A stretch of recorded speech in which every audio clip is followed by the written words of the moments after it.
Michelle never envisioned this kind of life for herself, but fate had its own plans. Left alone with 3 children, she had been abandoned by her husband, Andy, just a week ago. After 10 years of marriage, Andy came home from work one day and declared, "Over the years we've been together, I've realized one thing. We are completely different and not suited for each other.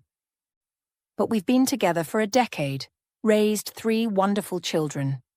Our differences never stopped us from living together all these years," Michelle responded, shocked by his unexpected confession. Andy continued, "I don't love you anymore and I can't keep living with someone I don't love." Michelle was in disbelief. "It's painful for me to say this, but I'm divorcing you. It's better to be honest now than to deceive you," Andy said. "We have kids who are very attached to you. And remember, I bought this house before our wedding, so you have no rights to it. I'm giving you and the kids a month to move out." "But how will I manage with the children? I left college for you just after enrolling. Where will I find work? And how will I support the kids?" Michelle pleaded. "Michelle, you're 30, you're an adult. You'll figure it out. I'll pay child support, but it won't be much since I hide my official salary from the tax authorities," Andy explained. "Andy, be honest. Do you have someone else?" Michelle couldn't understand why he wanted to divorce her so quickly. "I'm not hiding anything, Michelle. Yes, I have someone new. I love her very much. Your figure has changed after 3 pregnancies, and you haven't gotten back in shape. You no longer attract me as a woman, and I want to be with someone beautiful, fit, and well-groomed," Andy admitted, leaving Michelle breathless.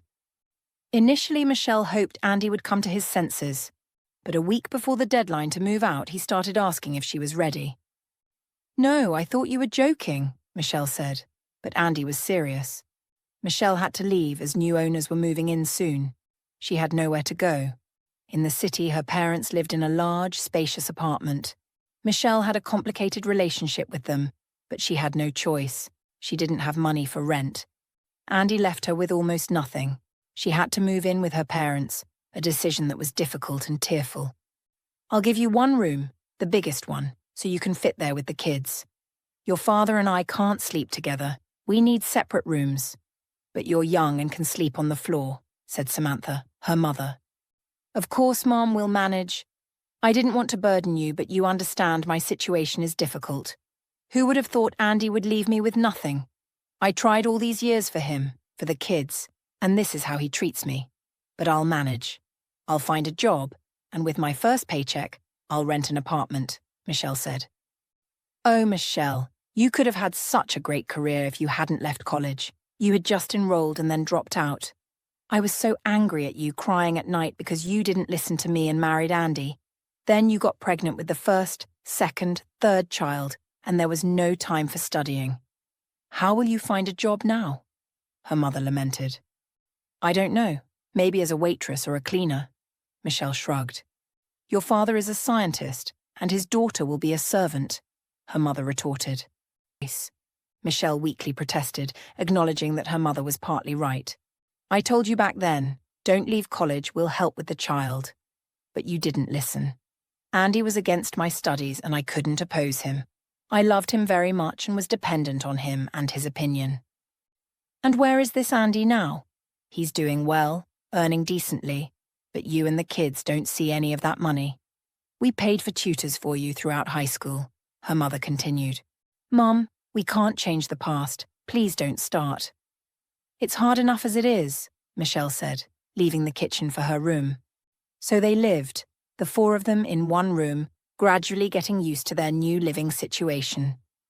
Michelle started looking through job ads. She needed to feed the children, as her parents were doing it for now, but she knew her mother wouldn't tolerate it for long. She started with tutoring ads but quickly abandoned the idea. She had lost her professional skills.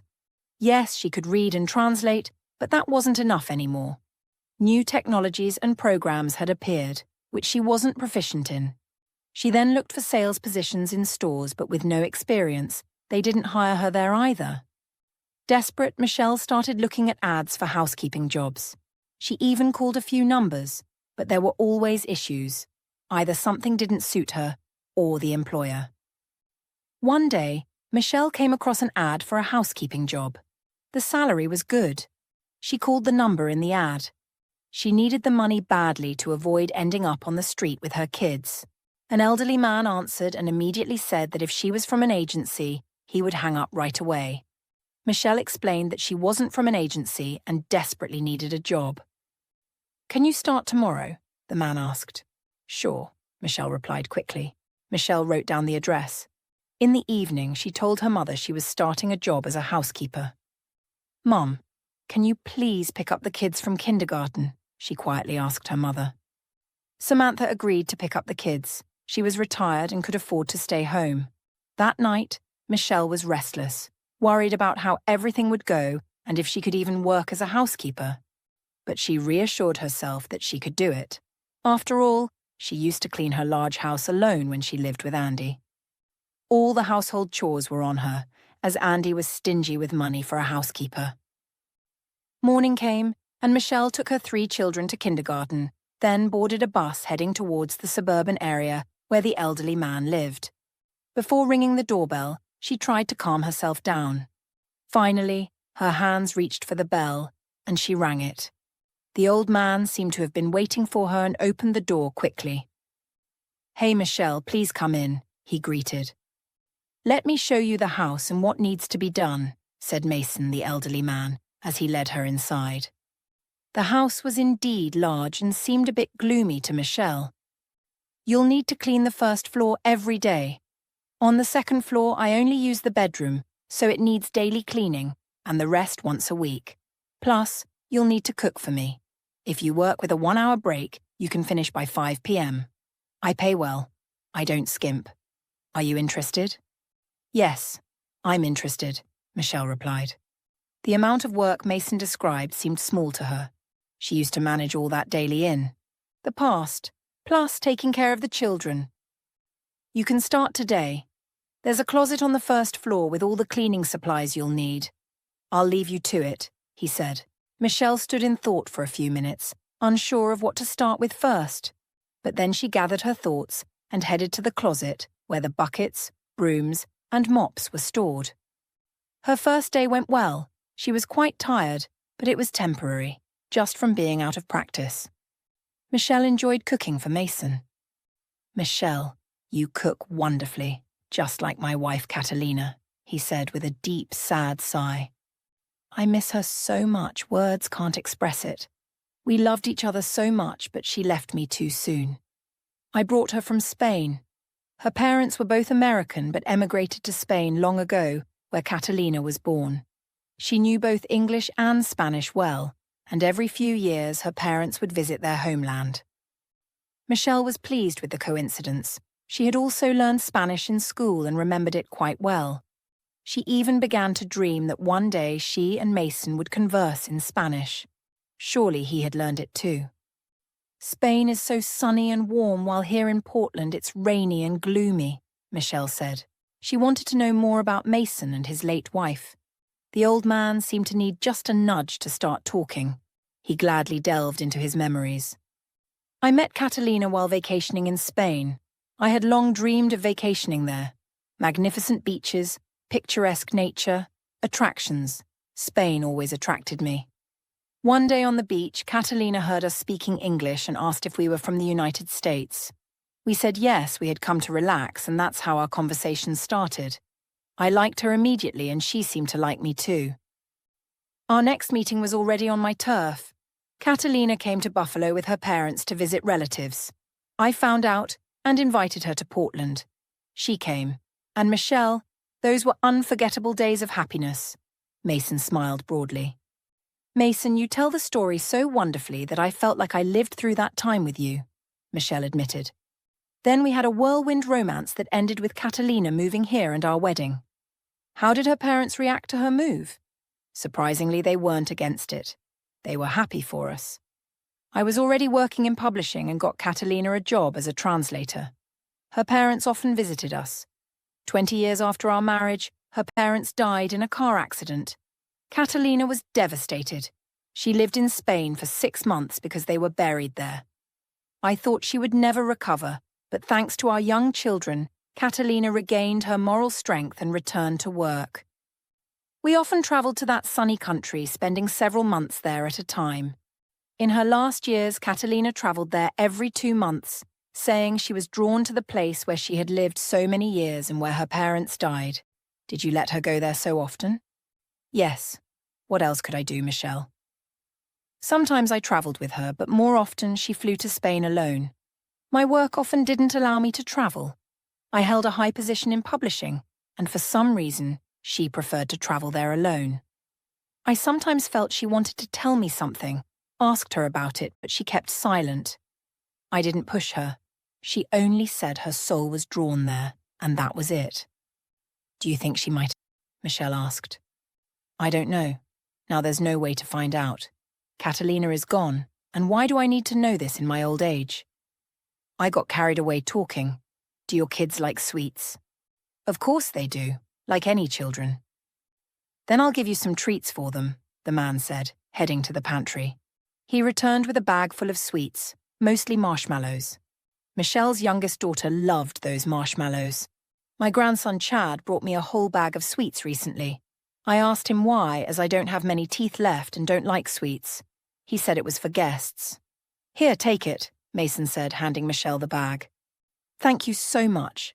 I hope we work well together. I hope so too, Michelle. Michelle left his large house, called a taxi to avoid running into her ex-husband, and returned home. Thus began Michelle's working life. Every morning she got up early, worked until 5 p.m, and had Sundays off, which she spent with her children. But one day, Mason asked Michelle to switch her day off from Sunday to Saturday.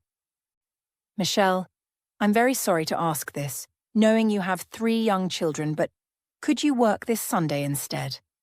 My grandson Chad is coming to visit with his girlfriend. I want to ask you to help set the table. You cook so deliciously, and Chad loves to indulge in something tasty, Mason said with a laugh. I can do it. I'll come on Sunday and help you. We just need to decide what to serve them, Michelle replied. Chad loves fish more than anything. We won't set a big table, there will only be 4 of us. Chad, me, you, and his new girlfriend.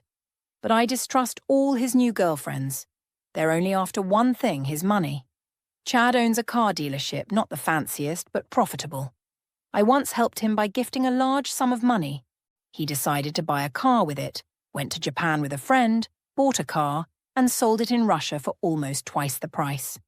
Then he went again. And that's how his business started. As it happens, with money, women appear in your life. That's how it is with Chad. He's already 35 and still unmarried. Such a rascal. It's time for him to start a family. Michelle was anxious about meeting Mason's grandson and feared something might go wrong. On Sunday, Michelle arrived at work at 8 a.m. Chad and his girlfriend were expected by lunchtime.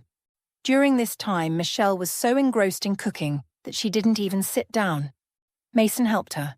Finally, they finished cooking, set the table, and waited for Chad. They didn't have to wait long. Within 10 minutes, the doorbell rang. Mason went to open the door. Oh, Chad, hello. How are you? Hi, Grandpa. As you can see, everything's good. Meet my new girlfriend. Chad introduced his new girlfriend, Betty. She was a tall brunette with long, sleek black hair, full lips, and prominent cheekbones, clearly the work of a plastic surgeon. Come in, Betty, Mason said, showing them to the living room where the table was set. Grandpa, you have a new housekeeper? Chad asked, noticing Michelle. Michelle was dressed in regular clothes. Mason had asked her to remove her apron and sit with them at the table. Yes, Chad, meet Michelle. She's been working here for about a month and has proven herself very well. Today's table is entirely her doing. Oh, Mason, you're too kind, Michelle said, blushing. Your grandfather is an excellent cook. He pitched in too, Michelle added. Well, let's eat, the host of the house invited. Betty, in her high stiletto heels, wobbled her way to the table. Chad sat next to her, and it just so happened that Chad and Michelle ended up sitting directly across from each other. This made Michelle uncomfortable, and she initially kept her gaze lowered, occasionally glancing at Betty and then at Chad. Betty's manners were impeccable, almost exaggeratedly so. Betty, are you studying or working? Chad's grandfather asked. I'm studying at a modelling school, she replied, her silicone-enhanced lips forming the words. I plan to participate in fashion shows and various performances. I see, Mason said quietly, surprised at how similar all the girls Chad brought home seemed, all focused on appearances and modelling careers. Later, Chad and his grandfather began discussing Spain. Chad reminisced about his Spanish vacations, saying, Grandpa, those trips were my fondest childhood memories, flying with you to Spain twice a year. At one point, I even wanted to live there, but then business took over, Chad confessed. Chad, do you remember that incident on the beach when someone asked you in Spanish what your name was? His grandfather recalled, chuckling. Yes, I remember, Chad laughed. You were so flustered. I didn't know a word of Spanish back then. Grandma Catalina never taught me. I just said amigo.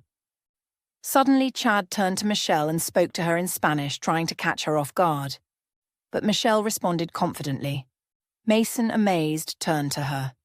Michelle, do you know Spanish? He asked. A little, Michelle admitted.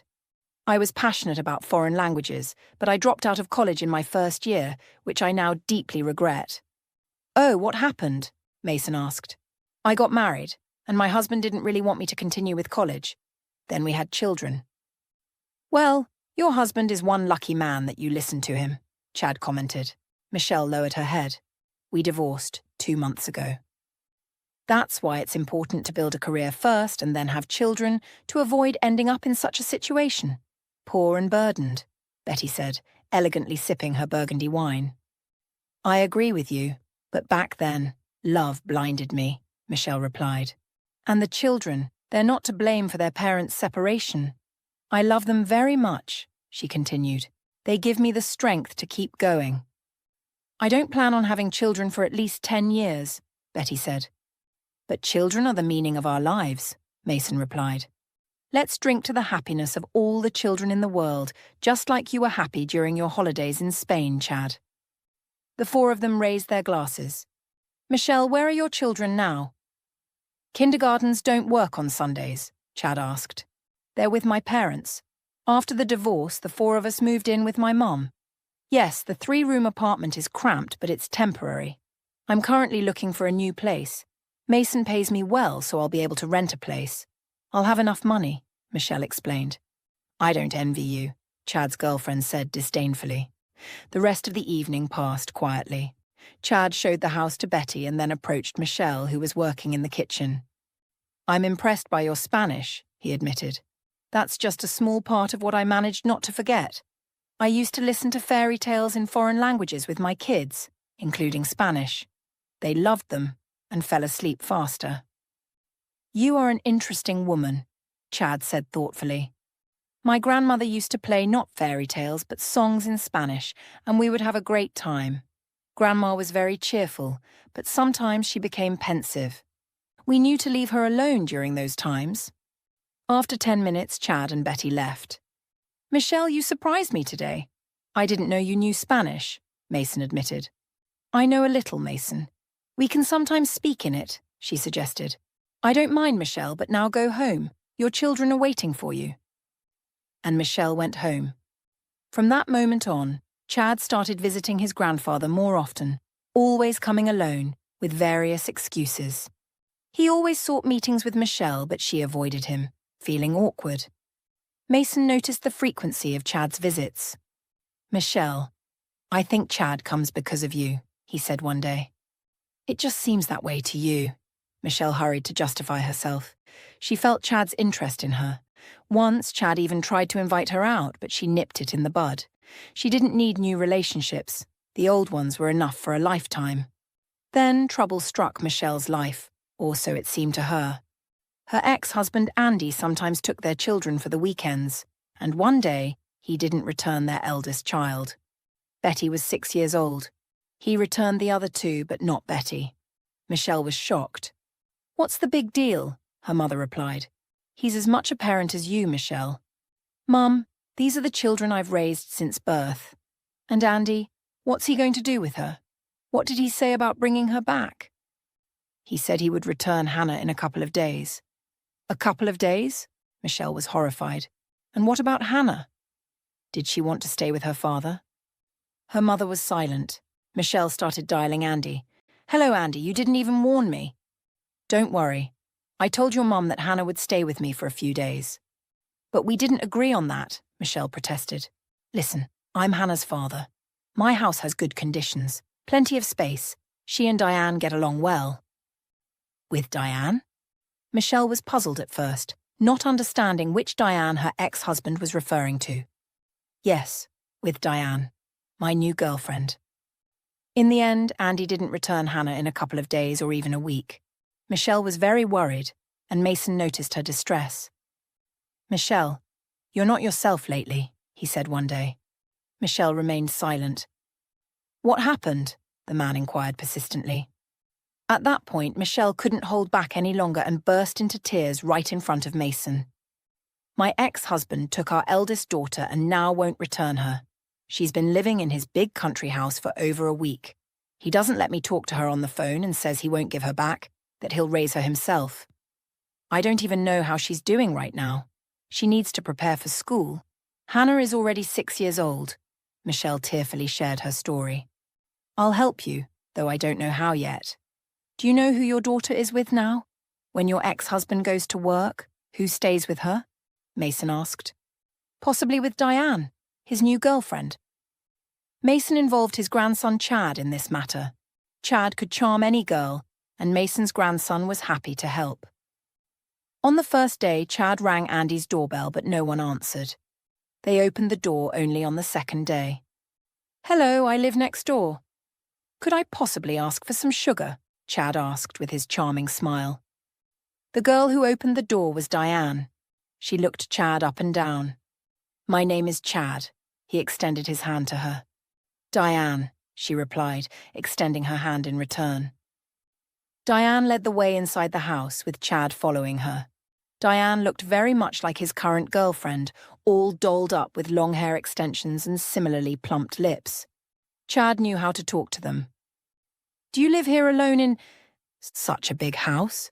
Chad asked, but before he could finish his question, he heard a child's cry from the second floor. "That girl again," Diane hissed angrily. "Oh, you have kids?" Chad asked. "Not really. I don't do kids. This is my boyfriend's daughter. I agreed to watch her, but I should have refused right away. But Andy insisted on bringing his daughter here, taking her away from her mother." Chad followed Diane, and she didn't say a word about it. Diane came to Hannah and asked, "What are you whining about again?" Hannah was sitting on the floor, drawing and crumpling her drawings. "I want my mom," she whimpered. "I can't let you go. Your father will scold me." "I don't want to stay here anymore," Hannah cried out. "Further discussions on this topic are pointless," Diane stated coldly, then locked the door and left Hannah alone, sobbing. "Don't you feel sorry for the child?" Chad asked. "No, I don't care. She's not mine," Diane replied indifferently.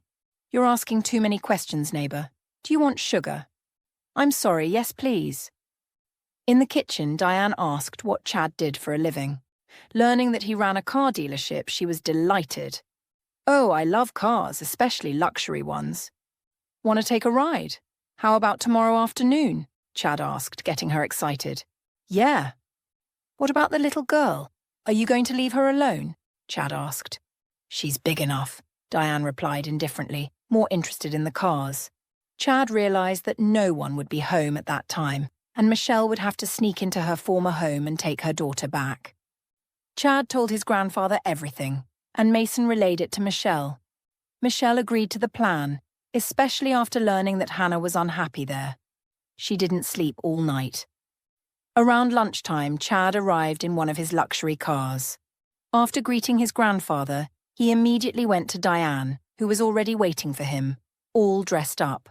She eagerly jumped into the luxury car, driving off without a second thought about little Hannah left alone. Michelle could barely wait for Chad to leave. She immediately headed to the house where she had lived for almost 10 years. Andy hadn't changed the locks, and Michelle still had the keys. She quietly entered the house and heard Hannah crying on the first floor. She rushed upstairs to the former children's room. Hannah was crying into her pillow. "Hannah," Michelle called her. Hannah stopped crying abruptly and turned towards the door. "Mom," she exclaimed and threw herself into Michelle's arms. "Let's go home quickly before your father returns." "Mum, I'm so glad you came for me. I've been waiting for you, but Dad didn't let me go home and I cried," Hannah said. "Now we'll go home, and you'll always be with me," tired but happy that Michelle had managed to take her daughter back. About Diane, Chad said she was just another empty-headed girl like so many others these days. Michelle was getting ready to go home and was about to call a taxi when Chad suddenly offered to drive her and Hannah home. Michelle threatened Andy with the police if he took any of their children again. "Your Diane left a crying Hannah alone in the big house today and drove off with some guy. She wanted to ride in fancy cars. You'd better provide your girlfriend with a suitable car, or she'll run off with the first rich guy she meets," Michelle said into the phone. Chad heard it all and allowed Michelle to mention him. "Speak your mind," he encouraged. Michelle hung up. "I don't envy your husband. Diane was ready to go to a hotel with me almost immediately," Chad laughed. "And he traded." "You for her? I don't understand how anyone can trade a wife like you and leave 3 kids behind." "Not all men think like you, Chad," Michelle finished. From that moment, their relationship took on a slightly different level of communication. Michelle continued to work in Mason's house. One day, while cleaning, she found a folded piece of paper lying on the floor. When she picked it up and unfolded the sheet of paper, she involuntarily started reading the content that was in Spanish. At first, she thought it was just some paper, but the found paper turned out to be a letter from Mason's late wife, Catalina. "My dear Mason, when you read this letter and will, I will no longer be alive. I am so guilty before you because I deceived you so much back then in our distant youth. The thing is, 2 years before meeting you, I was deeply in love with a simple shoemaker. He worked in a small shop in our small town, repairing shoes. I brought him my sandals, which had almost lost a heel, and that's how we started talking. He invited me for a walk. His little room was so warm and cozy that I loved visiting him. We developed a close relationship, resulting in my pregnancy. I was afraid to tell my parents about it, and all the deadlines for an abortion had passed. My mother figured it out when my belly started to grow." Michelle read these lines and her fingers grew cold with horror. Before her eyes, a story unfolded, making her an accidental witness. Michelle was eager to know what happened next, so she continued reading. "How she scolded me, you can't imagine. My father went to that shoemaker to talk. We continued communicating, but our relationship was no longer the same. In the end, I carried the baby to the 7th month, and then, due to constant stress, I went into premature labor. They called an ambulance and took me, almost unconscious, to the hospital. When I came to, there was no baby with me. I lay alone in an empty ward. My mom and the entire medical staff told me that my baby had died during childbirth due to severe pathologies incompatible with life. They said it was a girl. I cried so much learning about this. I kept stroking my empty belly, hoping it wasn't true, that it was all a dream, but it wasn't a dream. It was a terrible reality. Right after the hospital, I went to my beloved, but his shoe shop was no longer there. He had moved, and no one knew where. I tried to find him, but all my searches were unsuccessful. Because of the loss of the baby and the sudden departure of my beloved, I fell into a deep depression.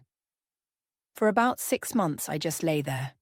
My parents tried to entertain and comfort me, but I didn't want anything. Then I met you on the beach and fell in love again. My parents were happy for me, considering you a suitable partner. I am grateful to you for those happy years together. I truly loved you." One day, shortly before her death, my mother confessed that my baby hadn't died in the hospital at all. All this time, she had been alive. Yes, she was born weak, but they nursed her back to health. My mother had conspired with the staff to tell me she had died. My parents paid them money for this. My mother thought she was doing the right thing since I was still very young and needed to move on. With a child from a shoemaker, they believed I had no chance of achieving certain success. I also found out about my beloved. It turned out my father simply kicked him out of his shoe shop. Where he went, no one knew. My mom kept this secret for many, many years, but she couldn't leave this world without telling me the whole truth that they had hidden from me. She repented for her actions before her death. My mom asked me to forgive her. Michelle wiped the tears from her face with the back of her hand. She imagined the shock of a woman discovering she had a living daughter she believed was dead. Questions swirled in her mind. How had she lived all these years? Was she treated well? But Michelle had no answers. Mason, her employer, was unaware of his late wife's past and still didn't know since the letter was in Michelle's hands. She decided to read the will. It was written in Spanish too. After reading it, Michelle realized that half of Catalina's property was bequeathed to her eldest daughter, Lucia, who now lived in Spain. Michelle felt conflicted. She had unwittingly stumbled into a family secret. She could have chosen not to read the letter or the will, but her intuition led her to do so. Now she didn't know what to do with this information. Her thoughts were interrupted by Mason, who approached her unexpectedly. Apparently Michelle was so deep in thought that she hadn't noticed him. "Oh, Mason, you startled me," Michelle said, jumping slightly. "Sorry, Michelle, I didn't mean to scare you," Mason replied. "There's something I need to tell you," Michelle hesitated, unsure how to begin. "I was cleaning your late wife's bedroom and accidentally found this." She handed him the envelope containing the letter and the will. "I'm sorry. I read the letter even though I shouldn't have. It's in Spanish, and I didn't realize it was so personal. It's addressed to you, and I apologize again. I think you need to read it in private." With that, she left. Mason took the letter and went to his study, staying there for the rest of the day. Michelle finished her tasks quietly and went home, not wanting to disturb the elderly man. Early the next morning, Michelle received a message about an unexpected day off. Mason wrote that he wanted to be alone. She understood, so she took her children to the park instead of kindergarten, and they had a wonderful time. The following day, Michelle returned to work. Mason seemed to have aged overnight, and he had lost weight. Michelle said nothing. It was Mason who broke the silence. "I have something important to discuss with you and Chad," he said. Michelle was surprised. "With me and Chad?" she asked. Chad arrived for lunch and Michelle prepared a meal. The three of them sat down at the table. "Chad and Michelle, I have a personal request, and I hope you won't refuse," Mason began. The letter was in Spanish, and Catalina confessed she had a child. "Chad, you can read it," he said, handing his grandson the letter Michelle had found. "But you know my Spanish isn't great," Chad replied quickly. Michelle translated the letter into English. "Again, I'm sorry for getting involved in your family secret," Michelle said. Chad sat silently, absorbing the news. He was shocked that his grandmother had kept such a secret. "Grandpa, is this true?" "Yes. I want you and Michelle to go to Spain to learn about Lucia," Mason said. "Why me?" Michelle asked, surprised. "It might sound strange, but apart from Chad's limited Spanish, I trust you. Chad knows the area. Michelle, I'll give you 2 days to decide. I'll cover all the expenses and take care of your children. I know I'm asking a lot, but I believe there's a reason you came into my life. It wasn't just chance that you started working for me with such excellent Spanish skills.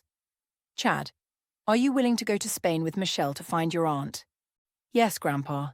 If it was Grandma's last wish, I'm ready. Plus, I haven't been there in a while." "I'll talk to Betty about it," Chad said. "Michelle, I'm waiting for your decision," Mason added. Michelle was taken aback by the offer to go to Spain for a week. It was a dream, but with 3 young children it seemed impossible. She needed her mother's permission, which wasn't easy. She decided to wait until the next evening to make a decision. That day, Chad texted her, "I really want to go to Spain with you." Her heart raced, and she realized she wanted to spend time with Mason's grandson. She just needed to arrange childcare with her parents. The next evening, Michelle approached her mother, Samantha, who was alone in the kitchen. The children were asleep and her father was watching TV in the living room. "Mum, I need to talk to you about something," Michelle began. "All right, go on," her mother replied, a bit sternly. I've been invited on a business trip to Spain by the elderly man I work for, Michelle explained, sharing the whole story. Mum, this is a chance to improve my Spanish. It's not a training program, but I'll be speaking Spanish and refreshing my skills. I might even tutor or work at a school when I return. It's better than being a housekeeper, don't you think? Samantha agreed. Go ahead. I'll look after the kids. Just write a power of attorney for them, in case anything comes up. A relieved Michelle informed Mason of her decision. He bought tickets for her and Chad and booked 2 hotel rooms. Leaving her children for a week was hard, but she was determined to seize this opportunity. The day after she told Mason, he handed her the plane tickets. You and Chad fly out in 2 days. I'll give you all the contacts I have. Lucia lived in a small province. All the details are there. Chad knows a lot, but his Spanish is lacking. He's a good guy, and I'm sure you won't have any complaints. I'm confident in you. I haven't met someone as honest and decent in a long time. None of Chad's girlfriends compare to you. I'm honoured by your trust and kind words, Michelle replied. Michelle and Chad flew safely to Barcelona and travelled to the province where Lucia lived. They had hotel rooms booked there. Chad tried to tease her, but once in Spain, he relied heavily on her due to the language barrier. The house was large and solid, indicating wealth. When they rang the doorbell, no one answered immediately, but they persisted. What do you want? Someone asked in Spanish. We're looking for Lucia. She lived here with her family, Michelle replied. Maybe she did, but my employers bought this house 6 months ago. I've worked here for 5, the housekeeper said. We came from the US to find Lucia. Do you know where they moved? Michelle asked pleadingly. I'll ask the mistress. She's home today, the housekeeper said, disappearing inside. She returned 5 minutes later. They moved to a neighbouring province and bought a new house, she said, providing an approximate address. They rented a car and drove to the new location. Chad navigated well and drove confidently. You drive well, Michelle complimented. Thanks. I'm familiar with this area. My great-grandparents lived nearby. I visited often, but we mostly spoke Spanish. I regret not learning the language better. But I have you. A wonderful translator, Chad said. Michelle wanted to ask about his girlfriend, Betty, feeling a twinge of jealousy. How did Betty let you go to Spain with me? Oh, Betty. We broke up, Chad replied. Michelle was secretly pleased. But you were together recently. After I left, she started flirting with someone else. A friend sent me photos. She was drunk and acting inappropriately. I realised she wasn't right for me. As they chatted, the car started sputtering and eventually stopped. Chad pulled over. Great, just what we need, he muttered. Are we broken down? Michelle asked. Looks like it. Let me check, Chad said, getting out. After inspecting the car, he returned. It's a serious issue. He asked Michelle to translate and called for a tow truck, but they wouldn't arrive until morning. We'll have to spend the night in the car. You can sleep in the back. It's more comfortable. I'll manage up front, Chad said. Michelle agreed. They had no choice. Night fell quickly, but they witnessed a beautiful sunset by the sea. It's stunning here, Michelle said. They took a short walk to stretch their legs. Yes, Spain has the most beautiful sunrises and sunsets. I loved this country as a child, Chad said. Did you ever suspect your grandmother had such a secret? Michelle asked. Sometimes Grandma seemed thoughtful out of nowhere. She was usually cheerful, loved singing and quoting poets. But her sudden pensiveness was a contrast. Now I understand why. She suffered, knowing about her daughter but unable to do anything, Chad replied. They walked in silence. It grew cold, so they returned to the car. They hadn't planned to spend the night outside, so they hadn't brought warm clothes. Chad found it uncomfortable in the front seat, while Michelle was quite comfortable. She covered herself with a sweater and tried to sleep. Chad kept shifting to find a comfortable position. Finally, they dozed off until dawn. Chad, look at this beauty, Michelle said, waking him. He mumbled without opening his eyes. Oh, Michelle replied, getting out of the car. She walked a little away, admiring the sunrise. Lost in thought, she didn't notice Chad approach and put his arm around her. Yes, the sunrise is beautiful. Is it okay that I did this? He asked. Michelle smiled. It's fine. She was pleased by his casual gesture. They stood there, embracing for about 5 minutes, enjoying the sunrise. Then they returned to the car for a quick breakfast. They finished just as the tow truck arrived. The car was loaded, and Chad and Michelle were taken along. The tow truck drove them to their destination. It took about an hour. Do you know where to go? Michelle asked. Chad checked the map on his phone. They were a mile away. Let's walk, Chad suggested. You didn't sleep on a feather bed, so if you want to get a cab, I'm fine with it. It's all right, we can walk. I have 3 kids, remember? Michelle replied. I remember, and always marvel at how you manage with them. I don't always manage perfectly, Michelle admitted. There are ups and downs. None of the girls I dated ever entertained the idea of having a child, Chad said. Then you're dating the wrong ones, Michelle replied sharply. Should I choose someone like you? No, sorry, I didn't mean that, Michelle quickly corrected. Chad chuckled. They finally reached the house where Lucia was supposed to live. Chad, overcoming his fear, rang the doorbell. A girl about 15 answered immediately. Excuse me, Michelle said in Spanish. We're looking for Lucia. Does she live here? Yes, she's my grandma, but she's sick and can't see you. She's in bed, the girl replied. Oh no, Michelle exclaimed. We have important information for her, and we want her to know before it's too late. It's about her mother. You know my grandma's mother, the girl exclaimed. I don't know her personally, but Chad does, Michelle replied, pointing to him. Grandma Lucia spent her life trying to find her biological mother. She grew up in an orphanage and never found her. I think God sent you since you arrived before the worst happened. Come in, the girl said, opening the door wider. They entered, looking around. They saw a seating area and a pool. People, likely Lucia's relatives, were in the house. The girl led them upstairs. Grandma sleeps a lot. If she's asleep, you'll have to wait. We don't want to disturb her, she said. Okay, Michelle agreed. Chad observed his supposed cousin, looking for family resemblance but finding none. Finally, they reached Lucia's room. Her granddaughter quietly opened the door and peeked inside. Lucia was asleep. Let's head downstairs, I'll make you some tea. You must be exhausted from the trip, the girl said, leading them to the kitchen. Chad and Michelle were indeed tired, and a cup of tea or coffee sounded perfect. They were seated on a cozy couch when another woman joined them, introducing herself as Maria. Maria was the mother of the 15-year-old girl and was already aware that Chad and Michelle had information about Lucia's mother, so she welcomed them warmly. Over tea, a conversation started between Michelle and Maria, while Chad listened quietly. You know, my mom recently moved in with us, Maria began. As soon as she found out she had an incurable illness, she decided to sell her house and come here. She has cancer, and the doctors said it was too late for surgery, although we had hoped otherwise. She sold her house and moved in with us. Dad passed away recently too. Sometimes it feels like this dark period will never end. It's terrifying. Maria, we have some important news for Lucia, and I'm really worried it might upset her, given her fragile state. It's about her mother, Michelle said gently. Is her mother alive? Maria asked.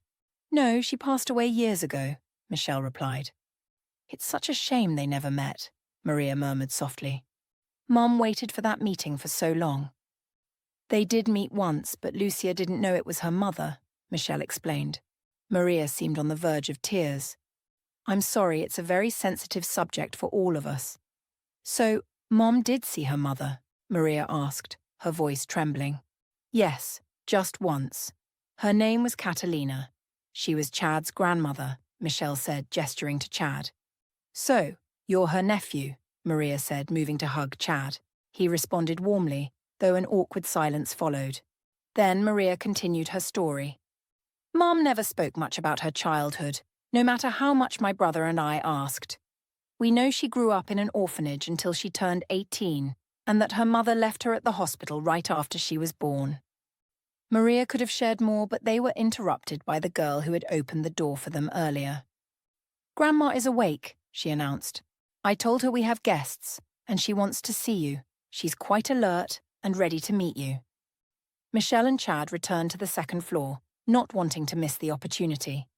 As soon as they entered the bedroom, Chad hugged his aunt. "Lucia, this is your nephew, Chad. He's from America, and his grandma was your mother," Michelle said. Lucia seemed nervous, and Michelle noticed immediately. A moment later, tears welled up in Lucia's eyes. "I'm so glad you found me. I've been waiting my whole life for someone from my family to find me." "Chad, is your grandmother alive?" Lucia asked her nephew. He shook his head sadly. Lucia lowered her head. "It's a pity I never met my mother." "Your mother, Catalina, found out too late that you were alive," Michelle began. "Catalina grieved deeply. She loved you even without knowing what you looked like. Young and naive, Catalina was deceived. She was told you had died. Only before her death did Catalina's mother confess that you were alive. Yes, you were born a very weak little girl, but they nursed you back to health and placed you in an orphanage where you grew up. By that time, Catalina had been living in America for a long time, married with 2 children. But upon learning that you were alive, she often traveled to Spain, trying to find you.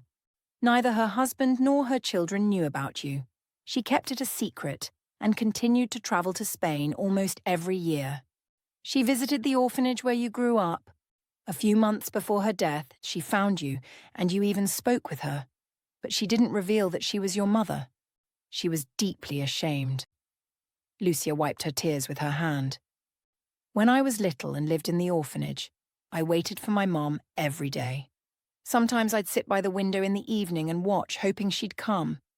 I could sit like that until the caregivers took me to bed. Relatives came for some other kids, but no one ever came for me." Seeing Lucia's tears, Chad and Michelle also began to cry. Suddenly, Chad took a photograph out of his shirt pocket and handed it to Lucia. "This is my grandmother, your mother," he said. Lucia took the photo with trembling hands, put on her glasses from the bedside table, and began to study her mother's features, stroking the photograph and crying. Michelle was surprised that Chad had brought the photograph with him. "I remember her. This woman approached me once. In almost perfect Spanish, she asked me a strange question. If I liked ice cream.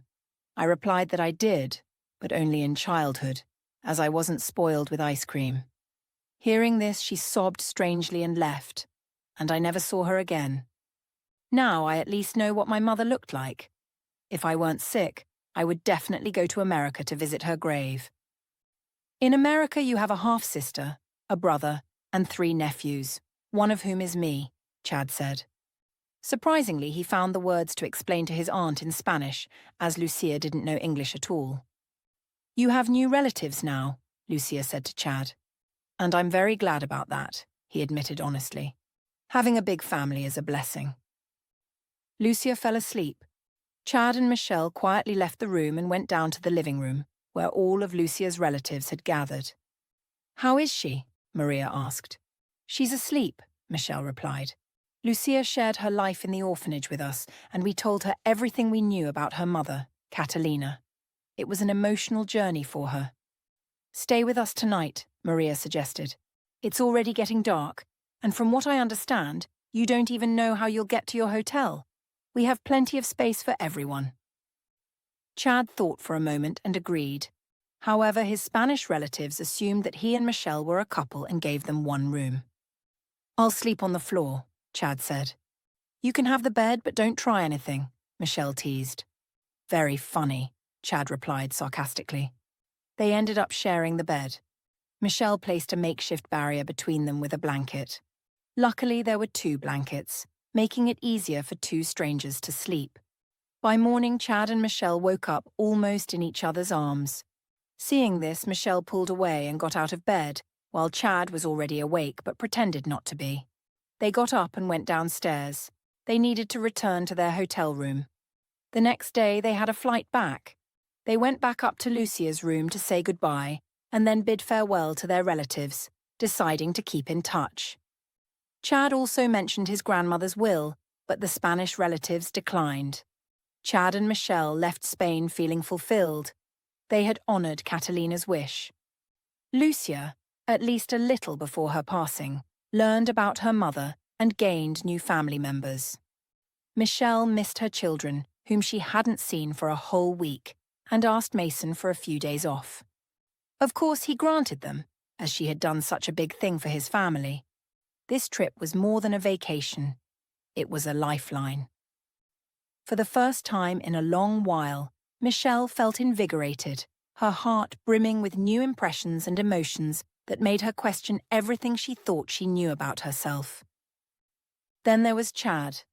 Their connection had deepened under Spain's golden sun, but Michelle couldn't shake the unease that lingered like a shadow. Chad, at 35, was a man who seemed to have it all: wealth, charm, and a life unburdened by commitment. He'd never been married, a detail that raised red flags for Michelle. She saw him as a product of privilege, someone who swapped girlfriends as casually as he changed tailored suits. Yet, there he was, walking beside her, his laughter easy and his attention unwavering. It was disarming, and that scared her. "Michelle, you're overthinking this," Chad said. His hazel eyes caught the candlelight, softening his usual polished demeanor. She stirred her coffee, avoiding his gaze. "Am I? Chad, you're... you. You come from a world where nothing sticks. I've got kids, responsibilities. I can't afford to believe in fairy tales." He leaned forward, his voice low but firm. "You think I don't know who I am? I've spent years chasing things that don't matter. I'm tired of it. I look at you, and I see something real, something worth holding on to." Michelle's chest tightened. His words sounded sincere, but she'd heard pretty promises before. She thought of Emma's wide-eyed trust and Lucas's guarded smiles. Her children deserved stability, not another gamble. "You say that now," she replied, her tone sharp. "But what happens when you get bored? I'm not a phase, Chad. Neither are my kids." He didn't flinch. Instead, he reached for her hand, his touch warm and steady. "I'm not going anywhere. Let me prove it." Chad's persistence wore at her defenses like waves against a cliff. He didn't push, but he showed up, day after day, with small gestures that spoke louder than grand declarations. Michelle watched, her skepticism warring with a flicker of hope she hadn't dared to entertain in years. One night, as they walked in the park, Chad stopped and turned to her. The moonlight cast silver streaks across his face, and for once he looked vulnerable, stripped of his usual confidence. "I need to tell you something," he said, his voice barely above the waves. "I've spent my life running from anything that felt too heavy. Women, relationships, they were distractions, ways to fill the emptiness. But it's chipped away at me, Michelle. I'm not proud of it. When I'm with you, I don't feel that void. I feel whole." She studied him, searching for a crack in his ear. "What do you want, Chad? Really?" He took a deep breath, as if steadying himself. "Something simple. A life that's warm, not flashy. I want to build something with you, with the kids. I want to be the man they can count on, not the guy I used to be." His words settled into her, heavy with possibility. Michelle wanted to push back, to protect the walls she'd built around her heart, but something in his eyes, a quiet, desperate honesty, made her pause. She didn't say yes that night, but she didn't say no either. Her fear still lingered, but it was quieter now, drowned out by the steady rhythm of trust they'd built. "Okay," she said softly one evening, her voice trembling with the weight of the word. "Let's try." A year after their wedding, under a sky as wide and hopeful as the one they'd walked beneath in Spain, Michelle gave birth to their son, Noah. Chad held him first, tears in his eyes as he whispered, "We're just